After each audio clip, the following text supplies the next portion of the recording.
पिछले हफ्ते में निफ्टी और सेंसेक्स मतलब ये जो प्रेजेंट हफ्ता है, कल मंडे होगा तो कल से नया वीक शुरू हो जाएगा। निफ्टी और सेंसेक्स 1% एंड 1.25% के आसपास, 1% ही मान लो गिरे हैं।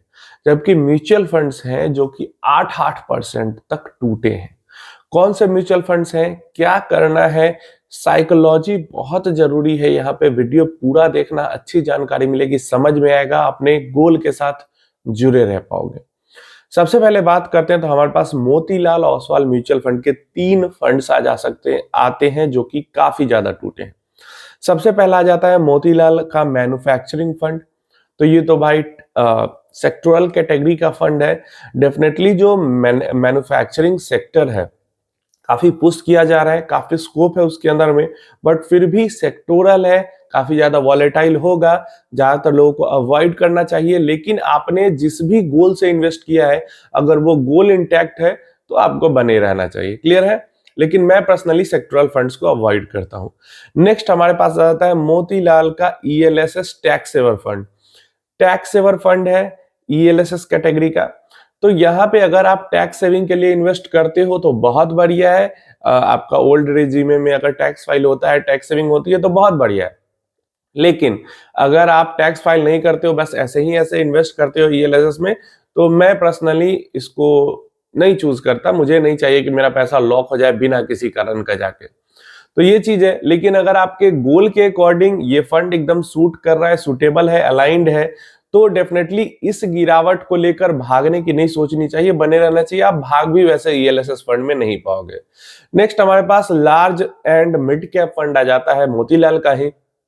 अगेन अगर 5-6 साल का टाइम पीरियड है या फिर जिस भी गोल्स के अकॉर्डिंग आपने लार्ज एंड मिड कैप के अंदर इन्वेस्टमेंट किया है, भले ही एक हफ्ते में 8% की गिरावट हो गई है, लेकिन फंड के साथ बने रहना चाहिए। अगर आपके गोल से इंटैक्ट है, एकदम गोल कंप्लीट होने में अभी समय है और गोल को ध्यान में रख के ही इन्वेस्टमेंट की है, तो ये तीनों ही फंड्स है जिसके अंदर लगभग 7% से लेके 8% तक की गिरावट सिर्फ एक हफ्ते में हुई है।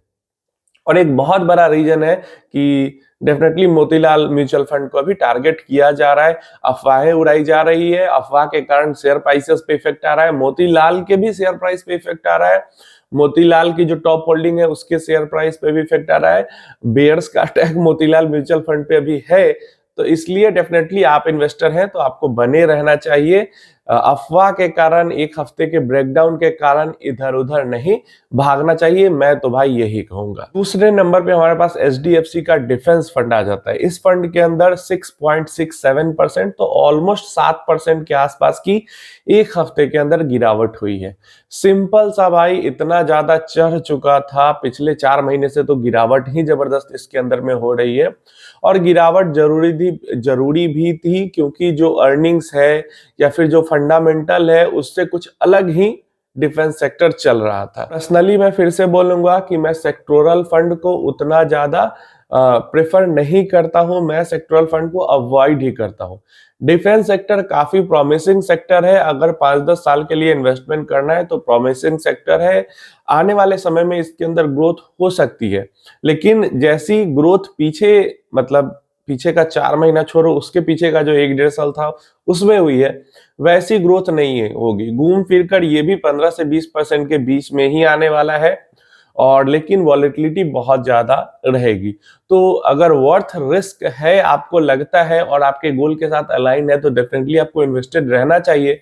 लेकिन अगर आपको लगता है कि रिस्क रिवॉर्ड रेशियो इस फंड में इन्वेस्ट करने से बेहतर है स्मॉल कैप या मिड कैप में इन्वेस्ट करना, रिस्क रिवॉर्ड मतलब जो वॉलेटिलिटी है उसके अकॉर्डिंग जो रिटर्न मिलेगा, तो उधर इन्वेस्ट कर लेना ज्यादा बेटर है। क्योंकि नॉर्मल सी बात है, रिटर्न उतना ही मिलेगा, लेकिन इस फंड में वॉलेटिलिटी ज्यादा रहेगी और एक स्मॉल कैप मिड कैप में इसके अगेंस्ट में वॉलेटिलिटी कम रहेगी। तो टोटली ये इन्वेस्टर पे डिपेंड करता है। पर्सनली मैं सेक्टोरल फंड्स को प्रेफर नहीं करता हूं, इसी चीज के कारण, क्योंकि रिटर्न उतने ही मिलते हैं लॉन्ग टर्म में, लेकिन वॉलेटिलिटी ज्यादा रहती है। नेक्स्ट बैंक ऑफ इंडिया का स्मॉल कैप फंड आ जाता है। लगभग 6.5% की गिरावट है एक ही हफ्ते के अंदर में। बहुत बढ़िया फंड है, बहुत प्रॉमिसिंग फंड है। जब से ये फंड बना है, जब से ये फंड बना है 5 साल ऑलमोस्ट हो ही गए होंगे, 5-6 साल, तब से बहुत बढ़िया रिटर्न बना के दे रहा है सारे टाइम पीरियड में। एक हफ्ते की गिरावट, एक हफ्ते में मतलब काफी गिरावट हुई है, तो डेफिनेटली भाई जो ग्रोथ एसेट होता है, जो ज्यादा पैसा बनाता है, वो वॉलेटाइल भी ज्यादा होता है, लेकिन कम से कम सेक्टोरल फंड से तो कम ही वॉलेटाइल होते हैं ये सारे फंड्स। तो ऐसे में डेफिनेटली बने रहना चाहिए, एक हफ्ते की गिरावट पे बहुत ज्यादा फोकस नहीं करना चाहिए। मेरे भी कुछ फंड्स है जिनका नाम इसमें भी है और काफी वो ज्यादा गिर गए हैं, तो उससे मैं परेशान नहीं हूं। मेरी जो एसआईपी है वो नॉर्मली चलती रहेगी। जब गिरावट के बाद रिकवरी का फेज आएगा तो अभी जितना मैं एक्यूमुलेट कर चुका होऊंगा भाई, तगड़े रिटर्न्स उस टाइम पे बनेंगे, तो डेफिनेटली बने रहना चाहिए। नेक्स्ट हमारे पास आता है क्वांट का कमोडिटीज फंड। डेफिनेटली मैं कमोडिटी में इन्वेस्ट करना, बिल्कुल भी डायरेक्ट कमोडिटी हो या फिर किसी फंड के थ्रू कमोडिटी हो, क्योंकि कमोडिटी हो गया, मेटल हो गया, ये सब काफी ज्यादा वॉलेटाइल, मतलब एक तो नॉर्मल सेक्टोरल फंड की वॉलेटिलिटी होती है, उसके बाद कमोडिटी, मेटल, रियल एस्टेट, ये सब और नेक्स्ट लेवल के वॉलेटाइल सेक्टर होते हैं। तो इसलिए इनके अंदर इन्वेस्ट करना बिल्कुल भी मतलब प्रेफरेबल नहीं है। आपने इन्वेस्ट कर लिया है, किसी गोल है कुछ आपका या जो भी है, जिस भी रीजन से किया है, अगर वो रीजन सही है तो आपको इन्वेस्टेड रहना चाहिए। नहीं तो सिर्फ रिटर्न के लिए किया है तो इससे बेहतर मतलब जो रिस्क है उसके अगेंस्ट में जो रिटर्न मिल रहा है वो बेहतर सुटेबल आपको मिड कैप, स्मॉल कैप वगैरह में मिल जाएंगे, मल्टी कैप फंड में भी मिल जाएगा इससे बेहतर।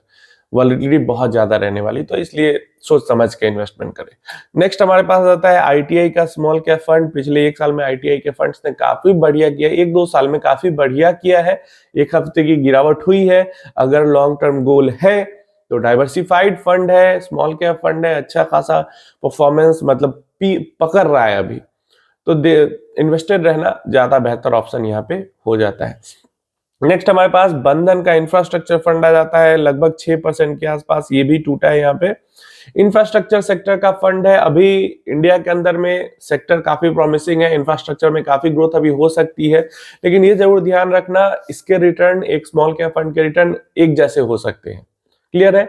और क्योंकि इंफ्रास्ट्रक्चर जो सेक्टर है वो एक तरीके से थीम है और इसके अंदर में कई सारे सेक्टर आ जाते हैं, तो इंफ्रास्ट्रक्चर जो थीम है एक डाइवर्सिफाइड थीम की तरह ही काम करता है। और क्योंकि इंफ्रास्ट्रक्चर में ग्रोथ भी काफी ज्यादा है, तो सारे सेक्टोरल में इस सेक्टोरल फंड का जो रिस्क रिवॉर्ड है वो थोड़ा ठीक दिखता है, क्योंकि ये एक काइंड ऑफ डाइवर्सिफाइड फंड की तरह हो जाता है किसी भी कैटेगरी का इंफ्रास्ट्रक्चर हो।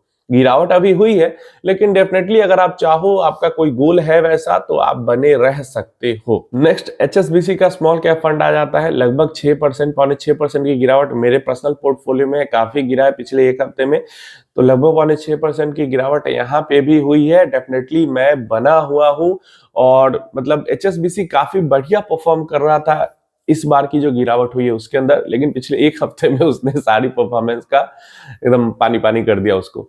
तो डेफिनेटली, लेकिन इससे कुछ डरने घबराने की जरूरत नहीं है, ये पार्ट ऑफ द गेम है।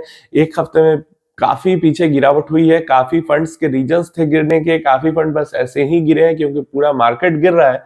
हमारा काम है भाई इन्वेस्टेड रहना, एक्यूमुलेशन फेज है, एक्यूमुलेट करते रहना, क्योंकि नेक्स्ट रिकवरी जब आएगी तो इसी टाइम पीरियड में जो हमने एक्यूमुलेशन किया होगा वो फिर बम्पर पैसा हमें बना के देगा।